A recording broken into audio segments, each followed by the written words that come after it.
Invented by Vladimir, the founder of Salt Partners. Vladimir, the stage is yours. Thank you, Urs, for this very kind introduction.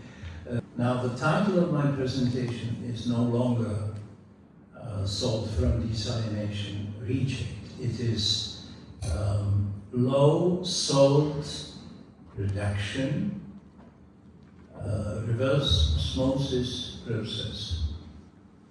Now, this is a new process with new membranes, and it has the difference or the advantage towards the older processes is that it is capable of actually producing all components of seawater as marketable products, and also, of course, all the water.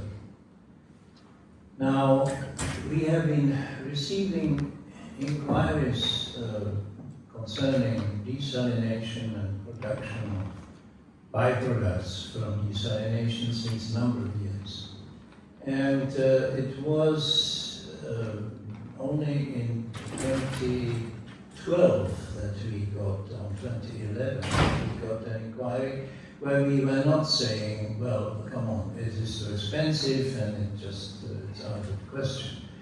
But these people told us that they have steam free of charge, and that the salt in that area is extremely expensive, something like between $100 and $200 per ton of salt. So we said, well, all right, it might be interesting. Now, this is one single project out of the area, or the locations that are shown here on this picture. That's mainly, it is Africa, it is Middle East, it is perhaps California, and these are the places where there is a large growth of population and need for drinking water, because the rain is not coming there. Now,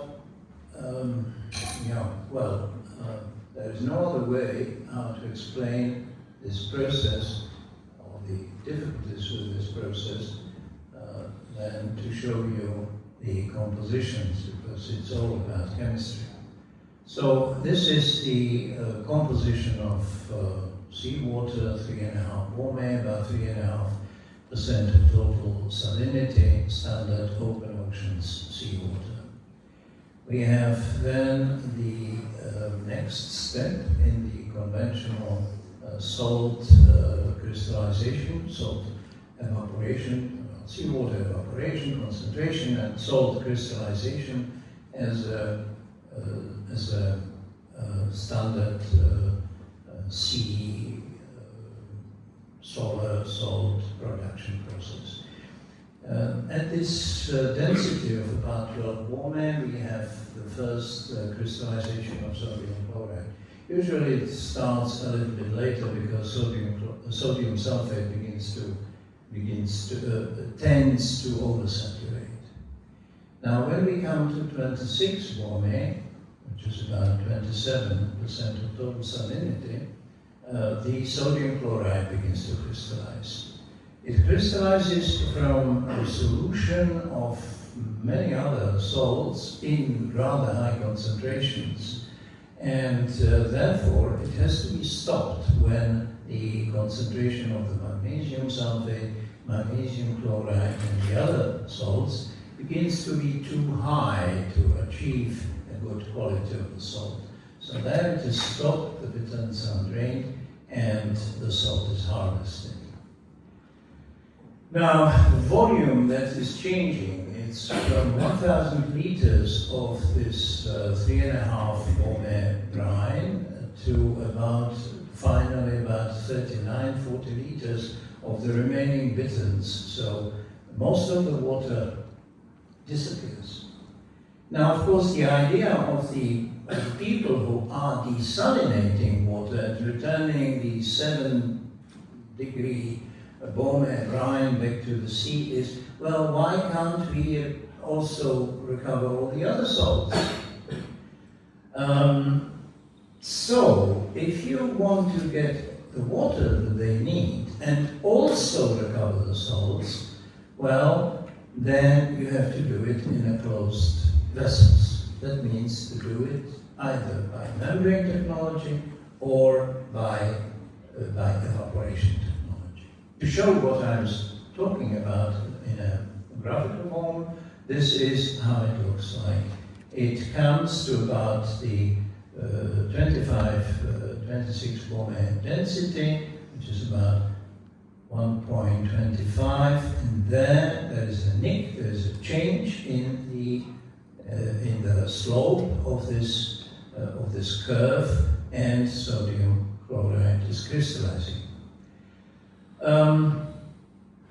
This is why we were involved in the project 3387, and these were the technologies that we were looking at. Now, this goes back 15 years. We have had today here in the other presentations also reviews of the past, and this is important to mention that at that time membrane technology was not really able to go further than about 7 bromine because of the high pressure.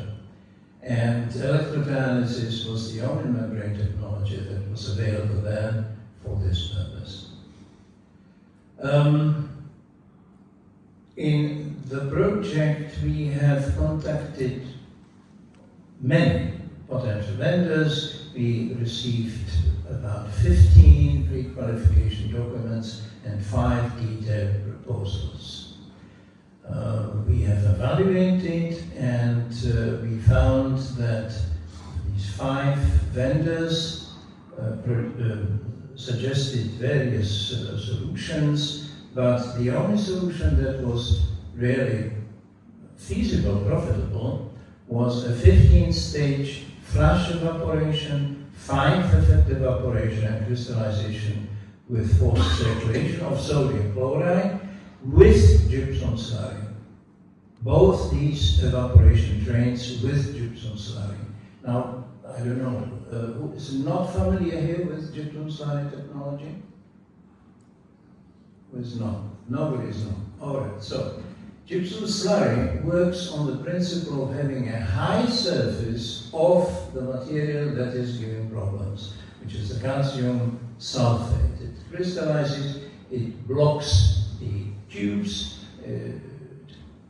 of the evaporators. How to stop that, or how to reduce that to an absolute minimum, is to increase the concentration of the gypsum slurry crystals in the slurry to such an extent that all gypsum that is crystallizing on the crystals and not on the equipment. So that was the solution there. The investment and the economic evaluation of that project was that the only significant return on equity was this gypsum slurry process. In 2017, the ultra-high pressure reverse osmosis membrane was introduced, and this was the process that we have evaluated at that time, and I gave a paper on that in Dubai. Now, the process was based on the seawater desalination. That was what we were thinking. This must be done like that. Nanofiltration of the desalination reject, which removed the polyvalent ions, including the calcium, and then ultra-high pressure reverse osmosis up to about 11-12% concentration of the sodium chloride. And that improved the economy of that process from 55% to 74% return. However, all the polyvalent ions were returned back to the sea, and all the other components, all the other monovalent components of other than sodium chloride were not recovered. So, what is new? New is the low salt reduction reverse osmosis process. Now, beyond about 7% salinity, the reverse osmosis pressure is increasing to above 80 kilogram per square centimeter, 80 bar. And all the equipment in the desalination plants is based on maximum 80 bar pressure, pumps, piping instruments. So, if we first split the seawater into monovalent and polyvalent stream, we can then work with the monovalent brine without any additives, without any inhibitors that prevent the fouling of the membranes.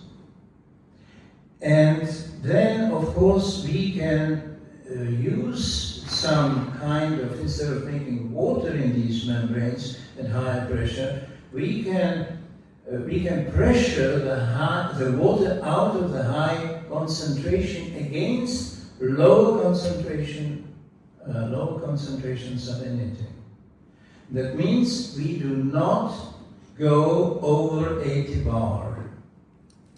Now, the older process that has been actually introduced a number of years ago by a certain company was that the high concentration brine was passed against the lower concentration brine and was then finally discharged. Now the new membranes that are available, they work a little differently. They take the lower salinity brine from the next membrane and return it back to the feed to the previous membrane. So we have a system of large number of membranes where the permeate is always returning back to the previous but one. So it's rolling over up to a maximum of about 22% sodium chloride. Because there is no calcium and no calcium sulfate in this monovalent brine desalination, there is no need to use the additives. All right, how does it go then further?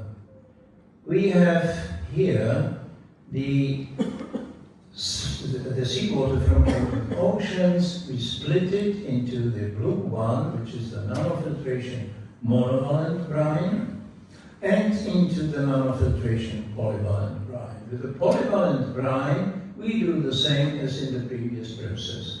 We evaporate it and crystallize calcium sulfate in a flush system with a high number of flush evaporators, and of course with the gypsum slurry. With the monovalent brine, we pass through this system of the low salinity reduction membranes and come to 22 bombing. From the monovalent stream, we can then go to a standard dry purification and evaporation, produce sodium chloride of very high purity. Now, 99.99% purity is not achievable just by dry purification and crystallization. It needs to be crystallized because in this remaining 100 ppm of impurities is also bromine and sulfate and other impurities. It is not the standard calculation of purity of sea salt. We are then purging a part of the mother liquor from the crystallizers and crystallize the potassium chloride by fractional crystallization. The same with sodium sulfate by cooling and in scrape coolers, crystallizers, and separate processing. Bromine is then removed by chlorine stripping, and from the polyvalent stream we produce drinking water, the calcium sulfate, and magnesium hydroxide, which is then converted to magnesium oxide, and all these products, because there is no additive, there are no additives added to this process, these anti-scaling agents, we can produce all materials of marketable quality. These are the quantities that we can produce. For 1 million tons of sodium chloride, it's about 36 million tons of water valuable in these places. And on the other products, the magnesium is enough in this amount of seawater to produce about 80,000 tons of magnesium oxide. Bromine is about 2,000, which is also quite a valuable byproduct. Now, about the investment cost, these are points that we have collected over the years of the cost of solar salt production facilities, and this is the range of investment cost in this new system. So, it is high, yes. This process is not cheap. But if you do not have water, and if you have salt available only through imports, high quality salt is, well, we were calculating the salt at about $50 a ton because it is a high value, high purity vacuum salt. Well, then the economy looks better. Now, compared with the economy of the previous process, I'm not making a new economic calculation here, because that is always different, but I'm always taking the same figures as in the previous one, in the project 3378. And there we have now, under the same conditions, we have now come up with a return on equity of 150%.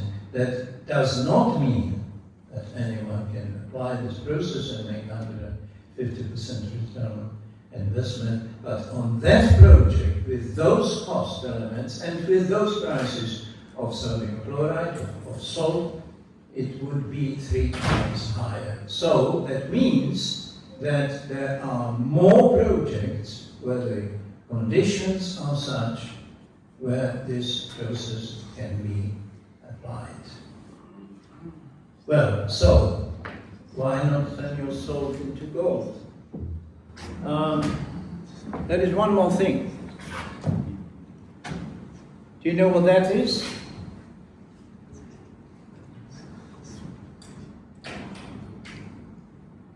That is American Eagle, 1 troy ounce of gold, worth today $3,350. There are plenty of them at our stand. Please go and pick it up. And whenever you come to the idea to buy something from Salt Partners, please use it as the payment. Thank you very much.